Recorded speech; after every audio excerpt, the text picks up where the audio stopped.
Hello there, and welcome to the tour of the Plebe class Asteroid Miner, the 16th vehicle in my Wimpomania line of vehicles. My name is Wimpoman, and I am the Chief Designer, Chief Builder, Chief Architect, and Chief Dumbass behind the Plebe class update project. That's right, this is another updated vehicle, so before I show you around this updated ship, I'm first going to show you the original ship. And here it is over here, and as you can see it has changed quite a lot. That'll be later, it's an unpainted one. Oh yeah, which I haven't changed the colours of, I'll do that later. Right, so those of you who know, well, I was going to say my builds, but this one specifically, the starter class shuttle pod, you might be able to see even just from the updated one, because the updated shuttle pod didn't change very much in shape and size. In fact, I'm not entirely sure if it changed at all. I think maybe that's new, that kind of thing, but although maybe not, I don't know. But as you can tell, that is simply a CV of this. And then I've just sort of slapped some laser drills on it. So yeah, and so this was built pre 1.0, so before the game was fully released, while it was still in early access. And so it didn't have any CPU, or the game didn't have any CPU. There was also no weights and volumes, so no container extensions and controllers.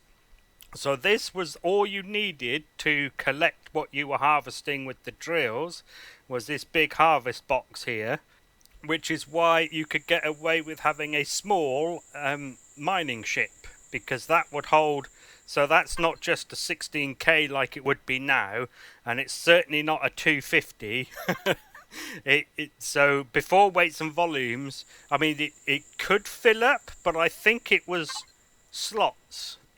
If you had a stack of ore here, it could take another stack of ore and would keep going until every slot was full, regardless of the weight. And of course it wouldn't affect the handling of the ship either. Aye. So there you go, that's what the new one has replaced. I sort of thought it was cool at the time, and obviously I have changed my mind on that, on this, but I thought it was cool at the time to have ships that were SVs, HVs and CVs that all look alike.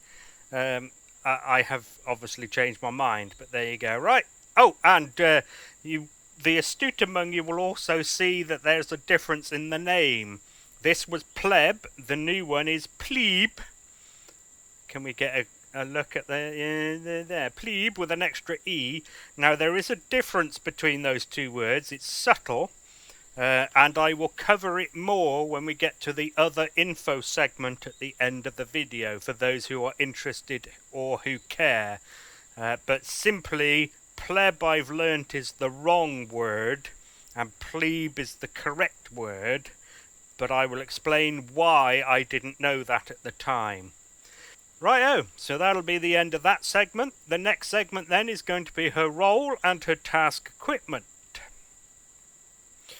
Well, as I said, she's an asteroid miner, so what I mean by that specifically, and I'm sure everyone can guess, being a CV, none of her drills will work in an exosphere of a planet. You can only use these things on a CV in orbit, on asteroids, therefore.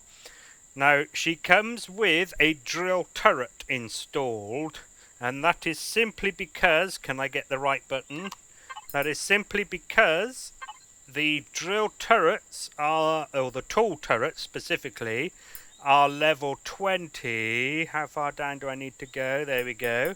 Whereas the drill lasers are level 25, so although it can fit laser drills, 3 of them, by removing the turret, I've put a turret on it so that you can access it earlier than if it had the laser drills.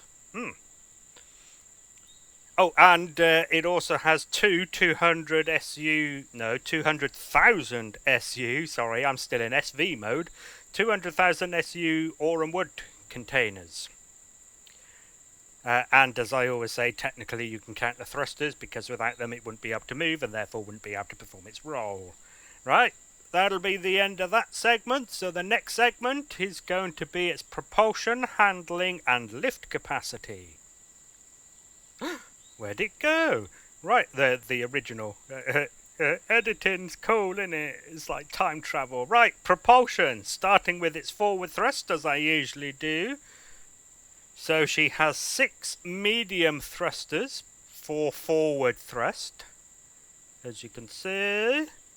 2 in the stern and 2 in the aft end of each thruster nacelle. For braking reverse, she has 4 medium thrusters. 2 on the front of each thruster nacelle, as you can see. For lateral thrust, she has 2 medium and 1 small thruster. So medium and medium there, and then a small one at the front to help with yaw. Obviously the other side is a mirror image.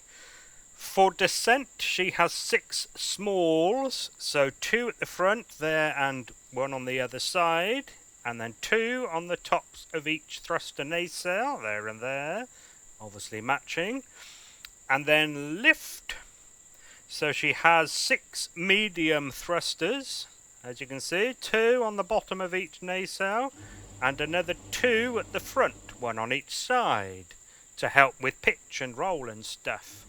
The astute among you, especially those who are familiar with my builds, will notice there are no thrusters left off, which means that this ship doesn't have a max lift function or an ahead full function.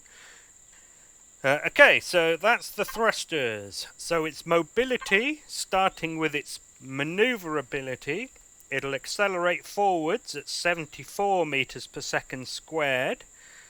It'll reverse at 49 meters per second squared, or accelerate in reverse.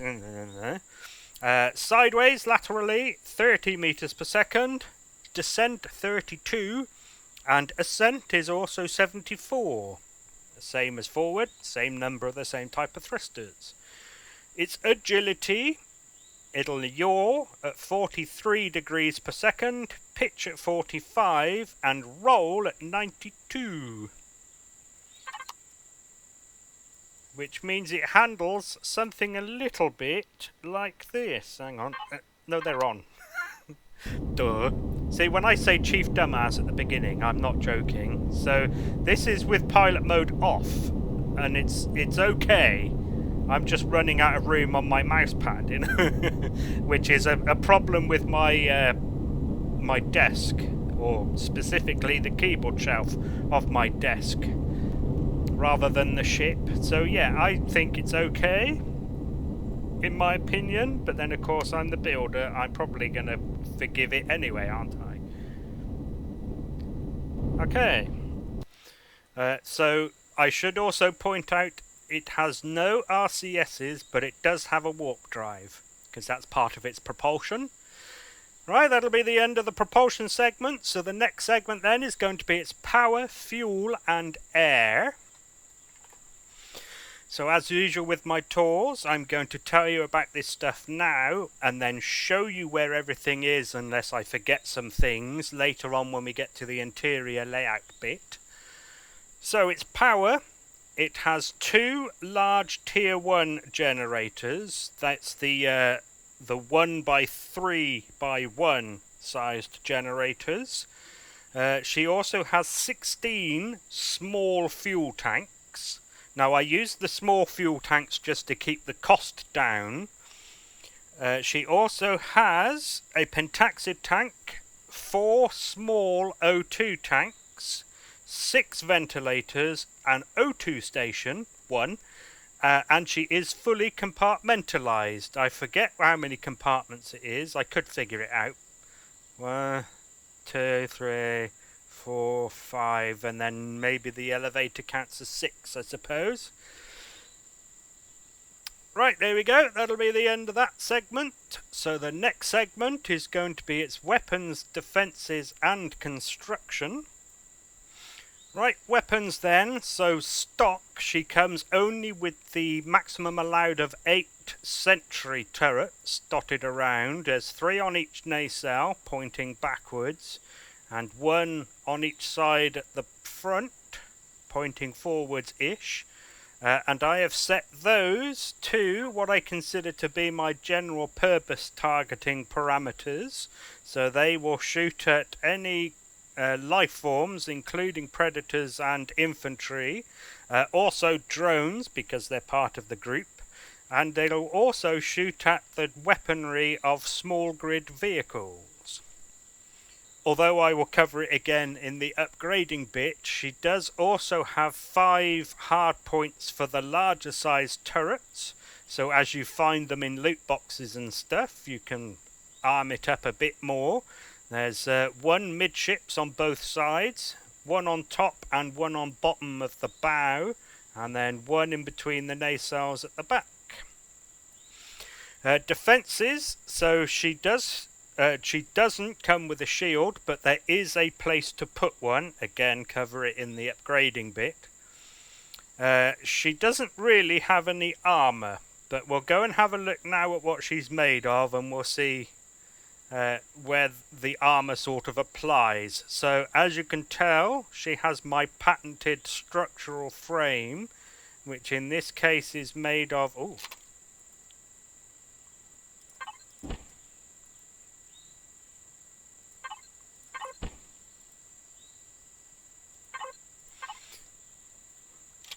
I missed a bit, and in fact I've missed another bit there, but whatever. So I normally save an unpainted one as a separate blueprint. I forgot this time, so halfway through recording I had to come over here and zap everything with a colour and texture tool set to no colour and no texture. I just missed a few. But structural frame made of hardened steel. Most of the hull is steel, as you can see. There is some carbon composite on it, and it's usually where it doesn't matter. For example, here is on top of a hardened steel block, so that doesn't need to be steel itself, because it doesn't need to protect something stronger than what's on the outside, in my opinion. Yeah, so it's normally where it doesn't really matter. The illuminated orientation panels that we will see, or you probably noticed them because they're bright anyway, but we'll see them properly later on, but they're carbon composite too.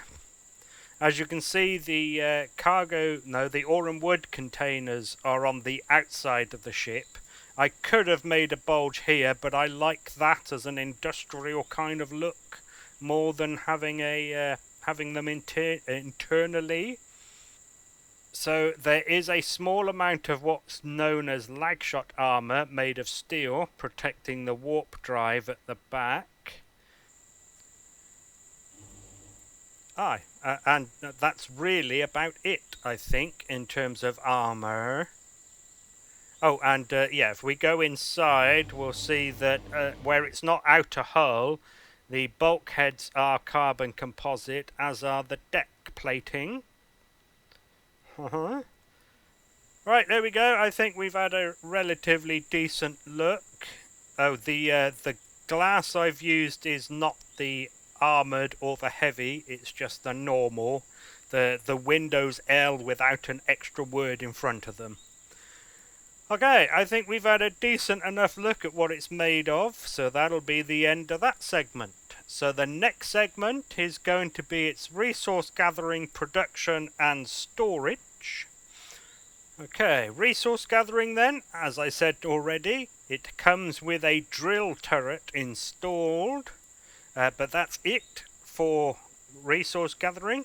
Production, she does have 2 small constructors. Really they're there for processing ore as you mine it, processing on the go as it were. She does also have a food processor, and then storage. So she has 2 8,000 SU ammo containers, so that's just a controller with no extensions, obviously. She has the two 200,000 SU ore and wood containers that I mentioned earlier. She also has two 40,000 SU cargo containers in the engine room. And then she has 4 large and 1 small cargo boxes, 2 armor lockers, a large fridge, and 2 other storage items. I even did the air quotes with my fingers. What a moron. In fact, you might be able to just make it out in through the window there. There is a closet. That's one of the 2. It's that kind of thing. In fact, when we were in the unpainted one, you probably saw the other, and that is that supposed Medigel liquid tank on top of the medic station there. Right, that'll be the end of that segment then. So the next segment is going to be its interior layout and any remaining devices. Right, as usual, we shall start with the any remaining devices on the outside of the ship, since that is where we are now. So, I've been doing better at remembering this. Landing gear, it has some. And then headlights, it has some. Oh, I can't remember now. I think those are diagonal down and those are forwards. But it could be that these are forwards. They are. Oh, they're all forwards. Okay. No diagonals, so all the headlights are straight. Nameplates and registry displays. As you can see, there are lots of them around the ship, as there usually are with mine. So, the LCD projector that projects them are always relatively obvious. It's going to be the one that's either nearest or one of the 2 if there are multiple. So for example, that one is there and stuff. So this is its main registry number. In case you care, that is obviously Wimpomania, the line to which this ship belongs. 16 because it's the 16th one in the line, and then this number here would be the number of which yours is. Now because this is an updated vehicle, you're not really going to be able to get that particularly accurate. So it's supposed to be, you would see how many people have subscribed to it on the workshop. Add 1, because I have 1 but I'm not subscribed to the workshop, and assuming that you were the last person to subscribe, that should be your number. So if you were if there are 22 people subscribed, yours would be the 23rd. Of course, because it's an updated vehicle from ages and ages ago, there's probably quite a lot of people, so you could just start from there. Although, as I always say, if you can't be bothered with that, by all means don't bother with it. If you want to leave it as the number symbols, by all means. If you want to put just 001, feel free. Or of course, the joke I've been making lately is the PIN for your credit card, assuming of course you don't stream and tell people that that's what it is, especially those who have access to your credit card. No one's going to know or care. So that's the main registry. We'll come over to the registry and class display, and as you can see, the main registry is a part of the full registry, and the full registry includes some extra info about the vehicle at the beginning. I'm sure you can probably guess, but I'm going to say it anyway. The WMF stands for Wimpomania Manufacturing, the name of the manufacturer in lore, pretend, make believe. So UM simply stands for Utility Miner. As I made the joke in the last mining ship that I did, you should be grateful that I didn't call it a civilian utility miner, because that would have been awkward. And then of course we have the class and role listed there as well. Plebe class Asteroid Miner. I have thought, by the way, and I don't know why I've never really said it. Sorry, I'm scratching my ear if you can hear that. I was obviously moving my headset out of the way. I have thought about why don't I put that under here, and it's sort of... I don't really know how to say it. So it's almost like that's the official technical term, and then this is the colloquial public-facing term, as it were. So the public don't really need to know what that is. That's what the supposed government would need to know. You know, the governing body, the civil aviation, whatever, astronautical, probably something. Anyway, there we go. Right, and then of course we have the ship name displayed in various places around the ship as well. And of course I haven't named it, so you can name your ship Boaty McBoatface if you would like. Again, the projector for this one isn't quite so obvious. So this projector is for that, and then the projector for the name is actually down here. I apologise, but because of block shaping and stuff, I couldn't get it any closer. But there you go. And of course, in the P menu as well, in the control panel, you can name your ship there too. As I always say, feel free, if you can't be bothered to come up with a name yourself, to just call it the Plebe if you want. No one's going to know or care. And I will explain this like I usually do in case anyone is interested. ISV simply stands for Interstellar Vehicle. No, it doesn't. Vessel. Close. So interstellar vessel because it goes between stellar objects, as in between stars in around a galaxy. Okay, that's that. As usual, this ship comes fully flight regulation lighting compliant. So we will start with the ones that are already going, and these are the running lights. You can see them slowly pulsing away. Now there's one basically on each corner, all 8 corners, and then another one offset by 50% on top. Did I do one on the bottom as well? No, just an extra one on top. And they are to let any observer know that the ship is still powered. I find that particularly useful, especially up at my construction area when I turn ships on just to have a look at how things are painted, or to actually grab the correct size of registry to display, for example. The running lights will quite often catch my attention and let me know that I haven't turned the ship back off again.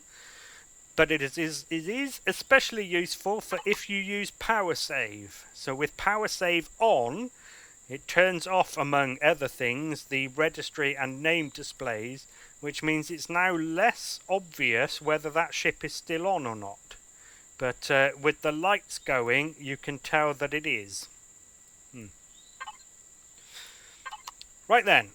That moves us on to the orientation lights, and there are 2 flavours of those, 2 types. The first type is the illuminated orientation panels that act as its formation lights, and you can see those dotted around. It's these with the colour and the illuminated texture, and these are used for other craft to fly in formation, especially in low visibility. The second type is the navigation lights, and so the illuminated orientation panels are red on the port side, white on the stern, and then green on the starboard side. They are also yellow on the ventral side, so the bottom. Now the navigation lights, so like those, they are red on the port side, white on the stern, and green on the starboard side. We will see these all turned on later on when I get to the signals bit. Now, unlike the illuminated orientation panels, there is no yellow nav lights on the bottom.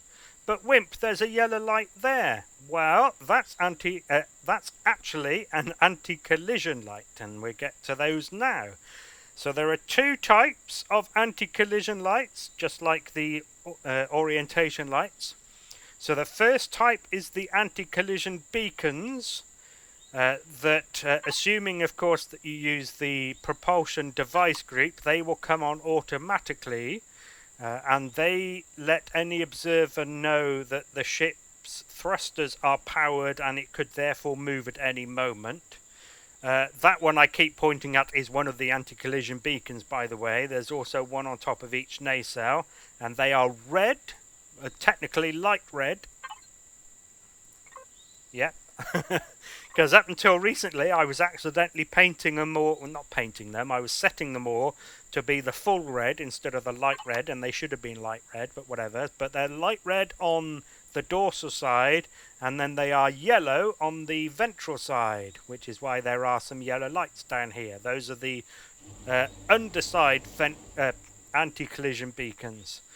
So in present day, NASA has yellow navigation lights on the bottom of their ships, but they also don't have any anti-collision beacons because it's a fucking spacecraft.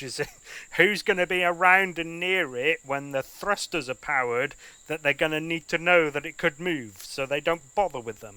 But I figured that when we start actually flying around in space as depicted in games like this, where anti-collision lights are then still needed, I figured that the yellow navigation lights on the bottom would evolve, or at least I've done that for my builds, into the bottom anti-collision lights. They would stay yellow, but they would flash at the same rate as the anti-collision lights on top. Blah, blah, blah. So that's the first type. The second type is the flight strobes. These are the bright white flashing lights you see on wingtips of planes, and they are there for visual acquisition at a distance. As I always say, that doesn't necessarily translate very well into the game, because in the game, quite often, in fact all the time as far as I know, ships are visible from further than the lights that the lights emit. But never mind, they are on it for realism. Okay. So that's those. Now there's a detector down here, and I think that is then everything on the outside. I've already shown you the ore and wood containers. Oh, might as well start here actually. So there is a landing pad on top. Those of you who saw the tour video for the 15th vehicle in the Wimpomania line, the one directly before this, in case you're interested, I just wanted to see what the different cockpits look like. You may have seen that and gone, well, you know, I've done that for. That's why. So I built this, the Forerunner class, because I realised that this wouldn't be able to handle itself very well in a system with hostile ships in it.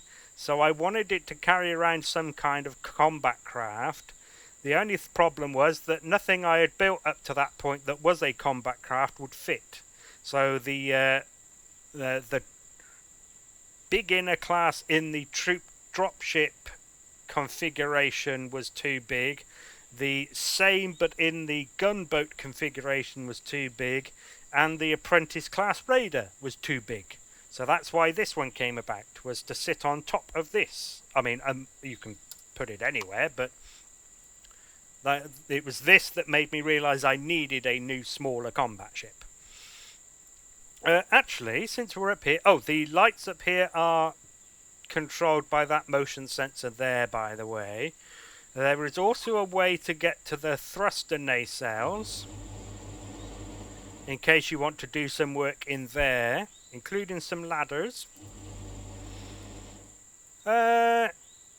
Actually, I'm going to stay in God mode. Is there anything? Yes. So, although we caught a glimpse of it earlier on, there is a wireless connector right at the right at the back, I should say, rather than the bottom, because that's not the bottom, it's the back. There is also one right at the front as well. Where there? So there it is. So it's just above that turret hardpoint there, just behind the tool turret and stuff. And I'm pretty sure everything else is visible as we walk around. Yes, I'm pretty sure it is.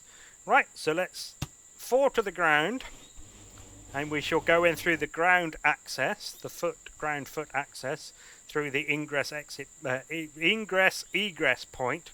Grr. As you can tell, the ramp and the lights either side of the door are on a motion sensor, and it happens to be that one there. Obviously the door on the other side is the same. Ooh, nearly fell off. Now, you can probably tell that therefore that means you need to be outside the door for the light and the ramp to come on.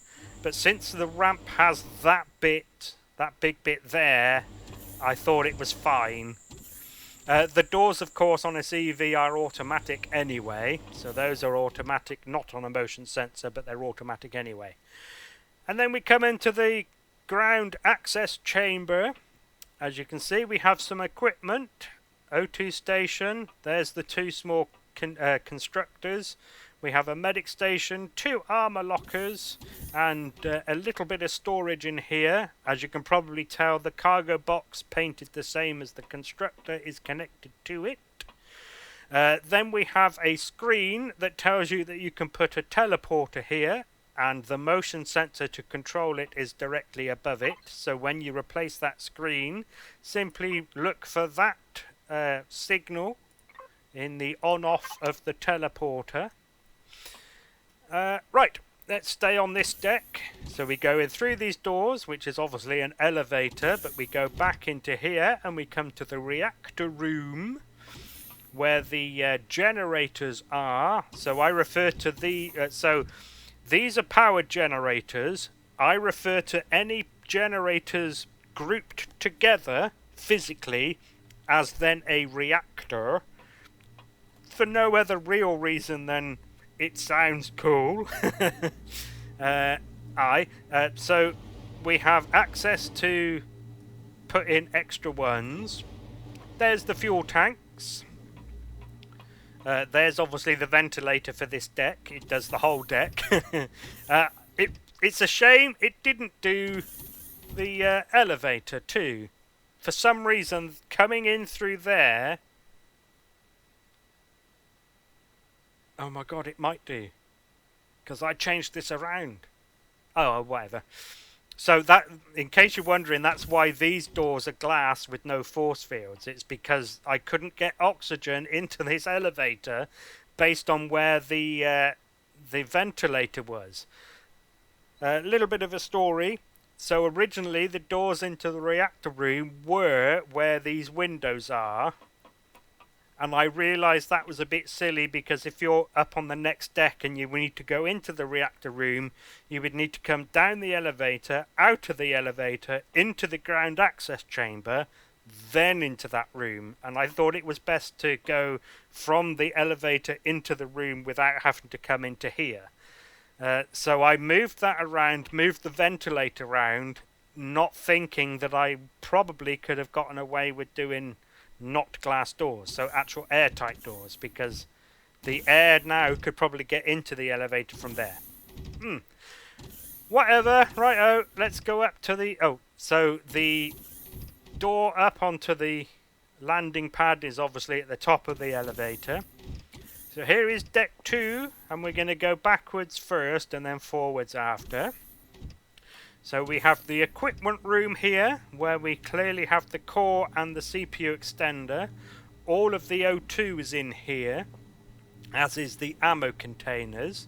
And I'm sure you saw it, but there is the place for the shield. The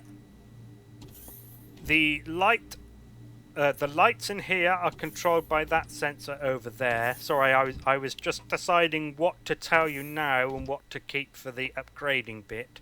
So there we come into the engine room. As you can see, the warp drive is in here, as is the pentaxid tank, and those two 40k SU cargo containers that I mentioned earlier.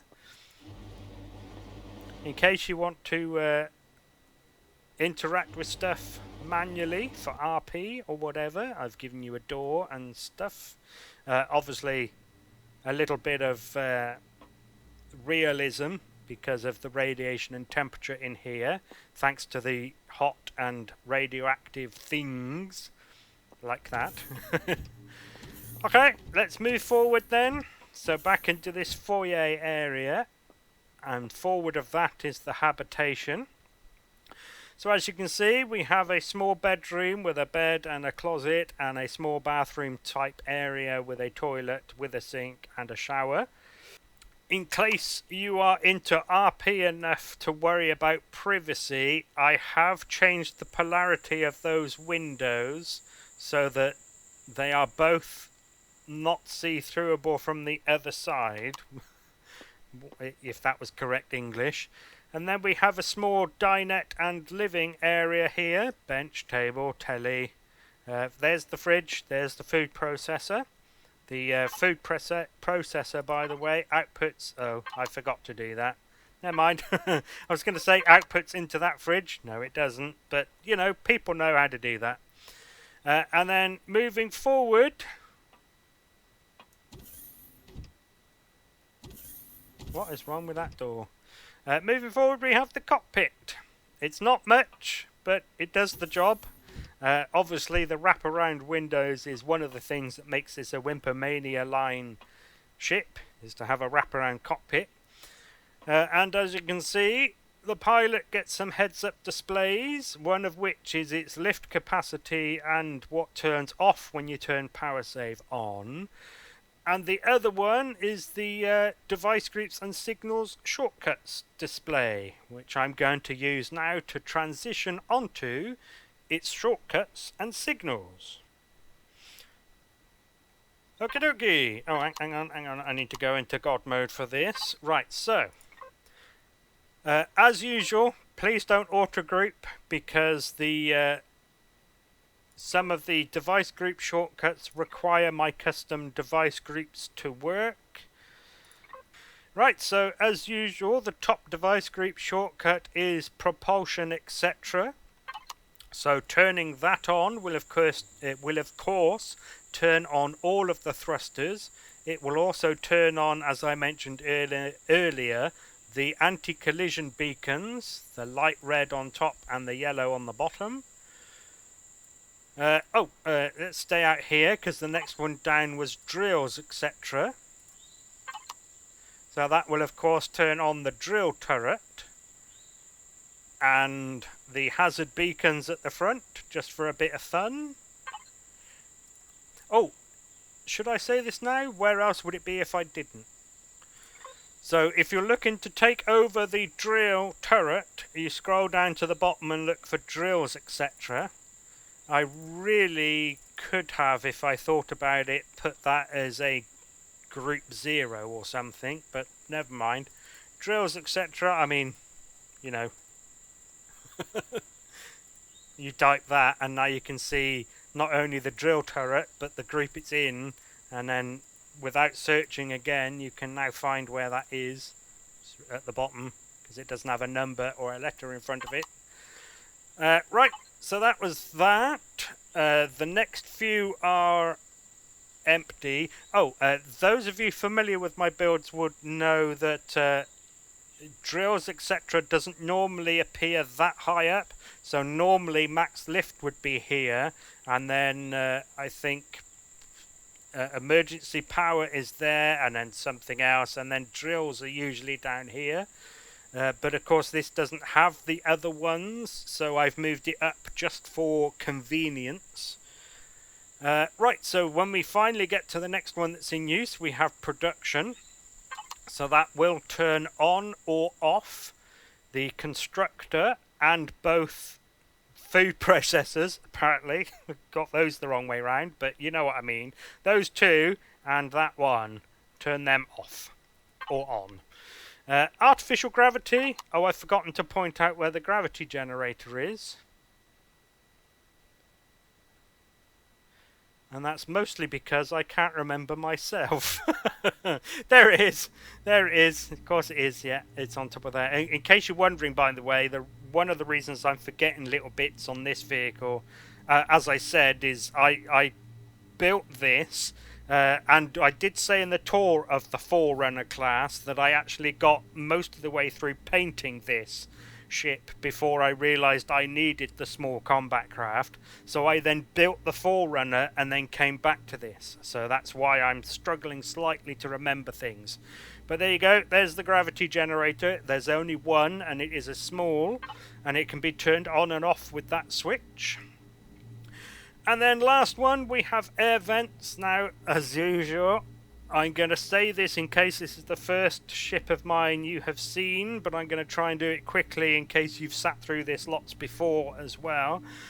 If we have a look at power left and turn oxygen off, it doesn't change, because although the ventilators are no longer blowing air into the ship, the ventilator blocks themselves are still powered. So if we have a look at that and flick the air vent switch, you'll see that it does save power by turning them off. So if you're in a breathable atmosphere, you can save some fuel. Thank you. Right, that was the last device group. So moving on to the signals shortcuts, we have power save first. As I showed you earlier, there is a heads-up display on the cockpit that tells you what that does. But basically, turning the power save on will turn off both of the wireless connectors, all of the LCD... What is it with this door? It's obsessed with being open. So another little story, there was a different door there and it was constantly open, and I don't know why.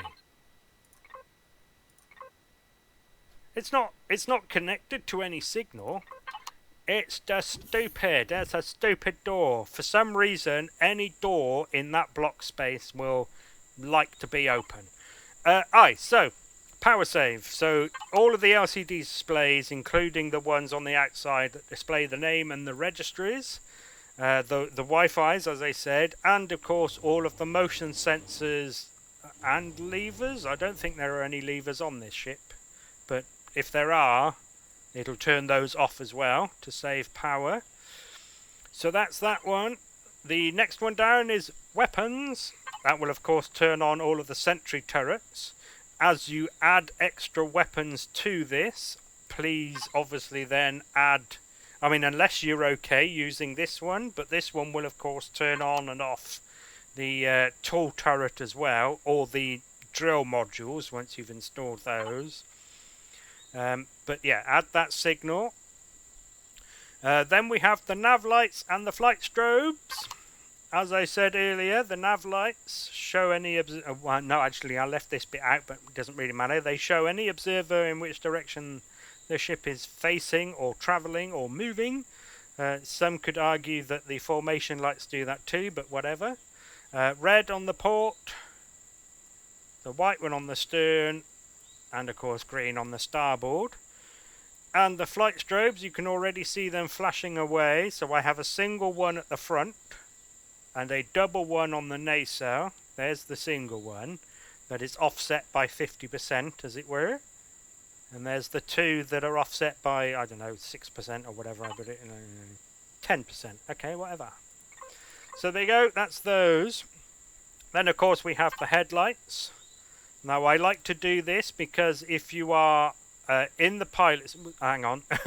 So I am aware that from the pilot seat there is a keyboard shortcut for turning the headlights on and off, or the spotlights specifically.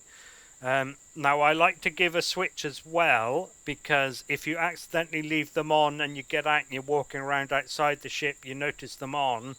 I didn't want you to have to go back into the ship and back to the pilot seat in order to turn them off. I've never thought about this, but I will say it. You could of course flick that, but that will mean that some of the other lights that you might want on will turn off.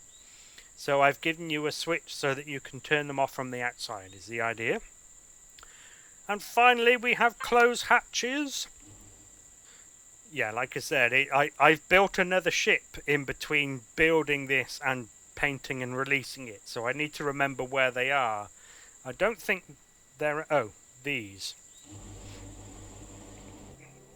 So those and that one, and then these here.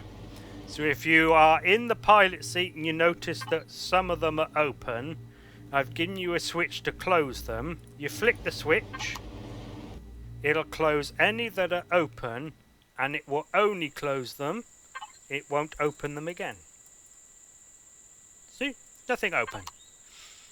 Rightio then, that's the end of that segment. So the next segment is going to be its CPU and upgrading. Okay, just in case you are skipping around in the video, I will show you again. The core is in the equipment room on deck 2, midships. The CPU extender is above it. The astute among you will see that this is a tier 2 CPU ship. It comes at just over 400,000 out of the 500,000 you are allowed. If you need to upgrade it to tier 3, I would recommend removing that cargo box and the one here and replacing them with the tier 3 extenders. Of course, if you want to put the extenders elsewhere, by all means, but that's what I've left them as and why I've painted them red.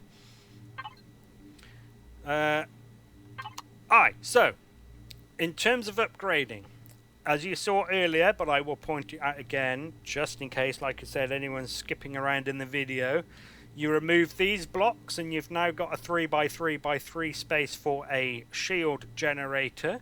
Now, of course, if you feel you don't need a shield generator, you can put other stuff here, maybe another cargo container, for example, or, I don't know, something else, extra fuel or something. But that's what this is earmarked for. Now, the extra shield, so the shield will require extra power, which is why the reactors have some red blocks in them. You remove those. Oh, did I mention the red blocks are made of carbon composite? You may have noticed actually on the unpainted one, but they are carbon composite just for ease of removal. So you remove the sign and the red blocks, and now you can fit another tier 1 large generator in there as well. Same on the other side, obviously. That will then give you the power to run the shields. Oh, since we're in here, like I said, these are tier 1 fuel tanks, the small tanks. And I've done that to keep the cost down, because the other fuel tanks, although they hold more fuel, are slightly more expensive to craft. But by all means, feel free to rip these out and replace them with the larger fuel tanks, as and when you like. Then here, as I pointed out, you remove the screen, pop a teleporter there. When you get to level 25, you can take up the tall turret, assuming, of course, you want to use laser drills. You might be happy with just the tall turret. It's up to you, but you can remove that and put the laser drills up against these blocks here. In case you care, that texture is supposed to denote where the ore items actually go into the ship from the resource gathering things, by the way, in case you care. And of course, as I said earlier as well, there are some turret hardpoints dotted around that you can put the full-size turrets on, so that you've got more armament, close, for fighting if you happen to warp into a system with, you know, a hostile ship or something. Of course, if you want a combat CV, there's nothing to say you can't put some weapons there instead of a drills, but you can do what you like, and you might be able to find some places to maybe strap on some others as well, perhaps, maybe. If you didn't want that light there, you could rip those running lights there and slap another couple of weapons, maybe. That kind of stuff. Maybe if you didn't care about the name display, you could pop some more there.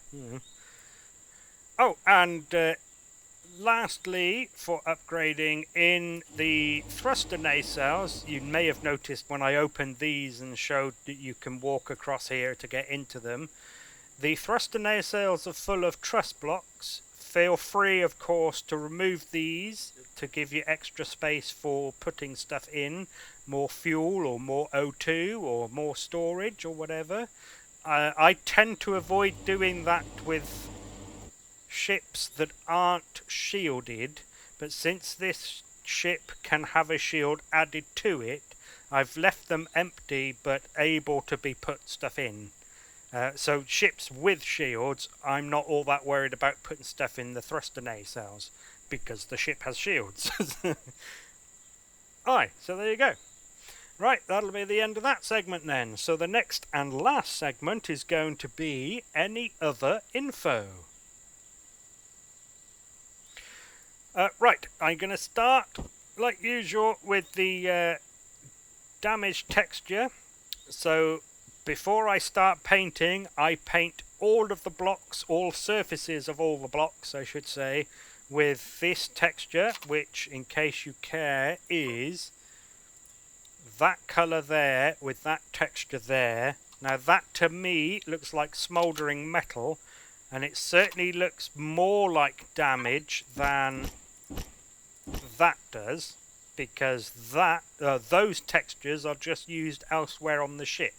So although you might be able to see that that is a missing block, it doesn't necessarily look like damage.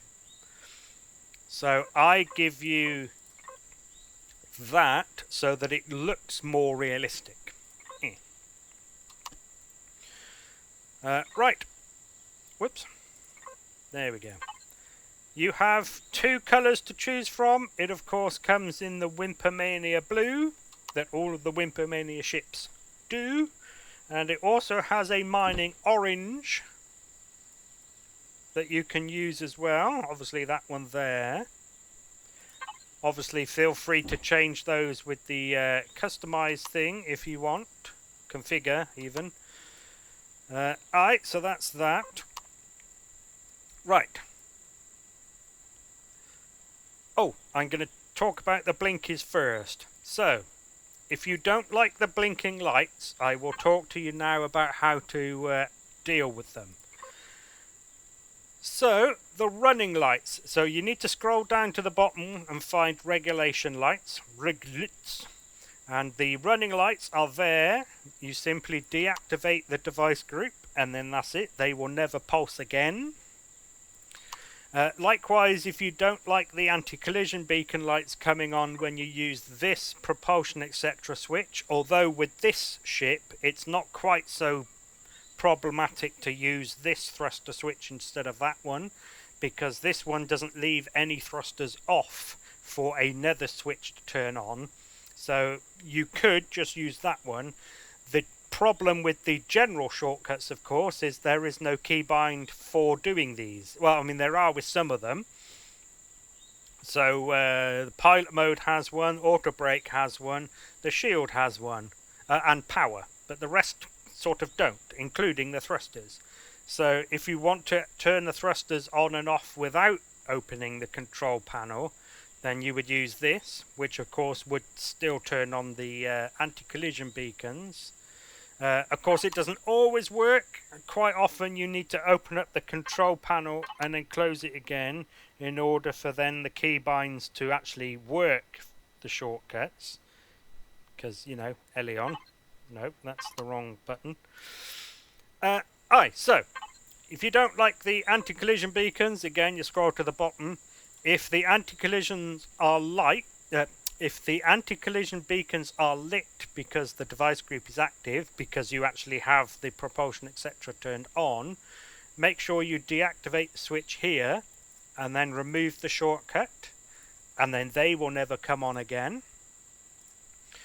Of course, the nav lights and the flight strobes are easy because they are manual anyway.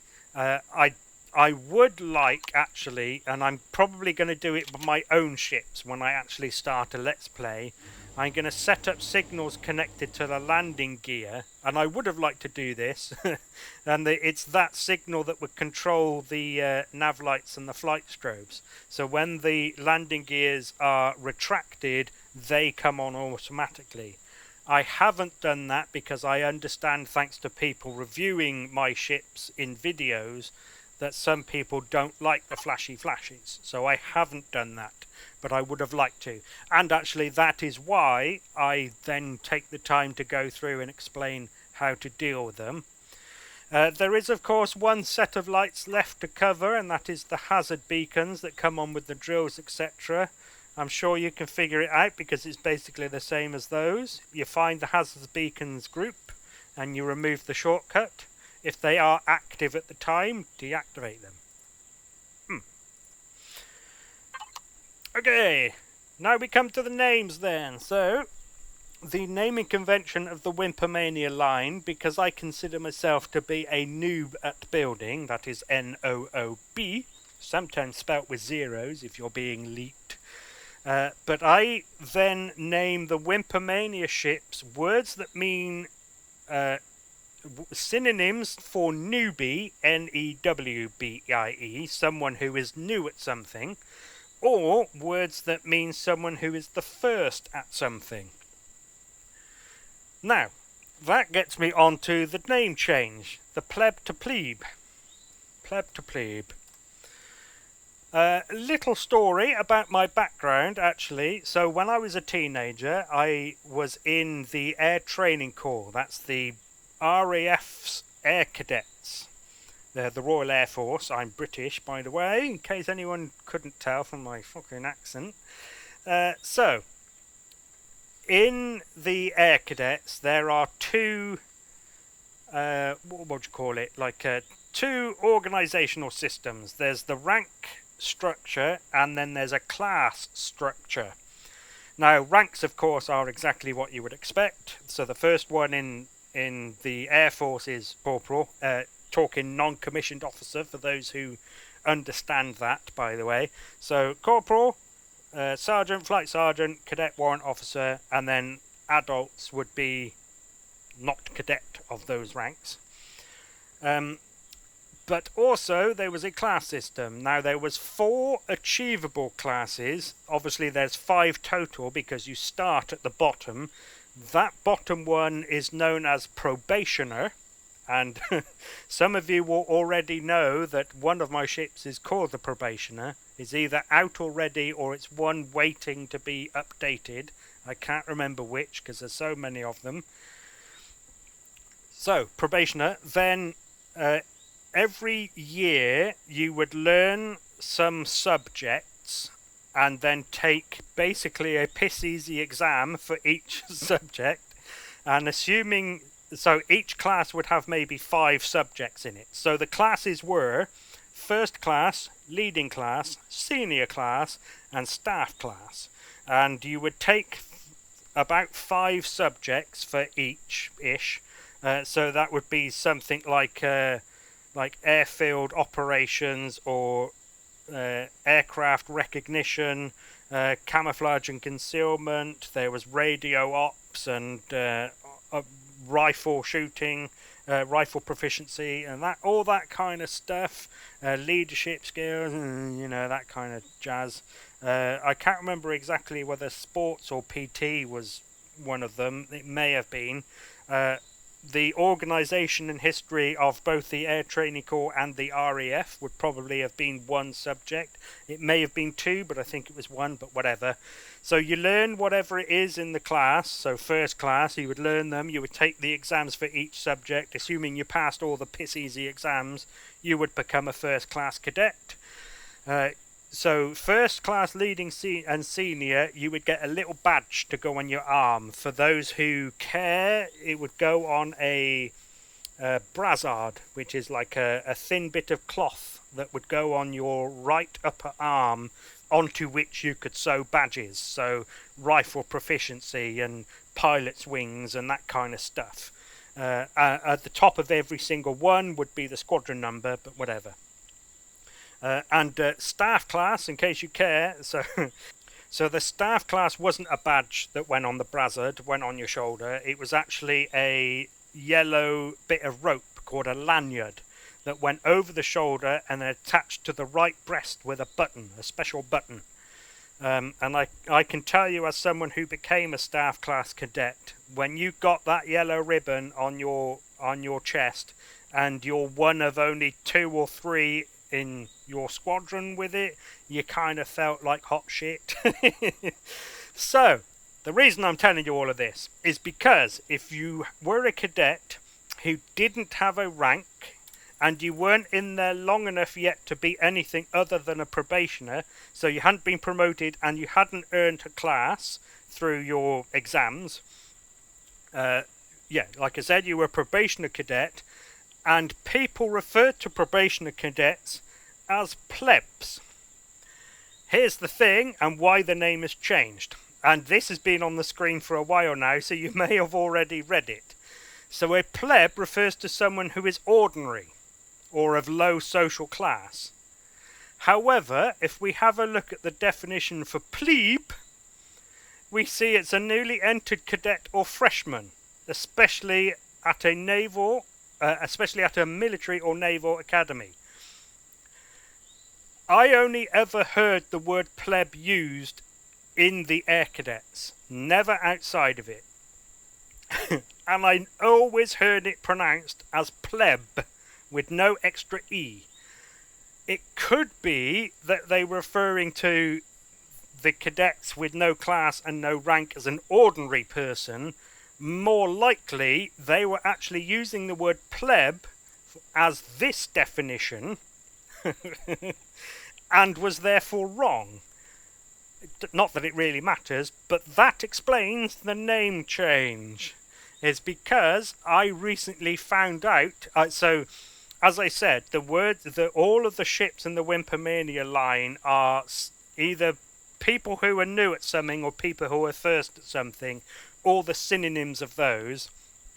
I just had a feeling that I needed to check when I was building this as to the definition of pleb.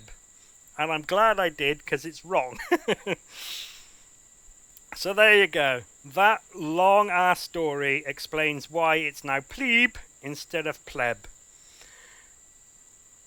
Right, there is one last thing to do, like usual. I enjoy doing this in my tour videos. Like I keep saying, it's almost like I'm including you in at least a small part of the process. I was pointing at the wrong button. And that is to update it on camera. Of course, I will leave it private so I can do the description and the images. Hooray! Righto, so thank you very much for taking an interest in the plebe class plebe class asteroid miner. I hope you get some use out of it, and hopefully I will see you in another video for a different build. So thank you again, and goodbye.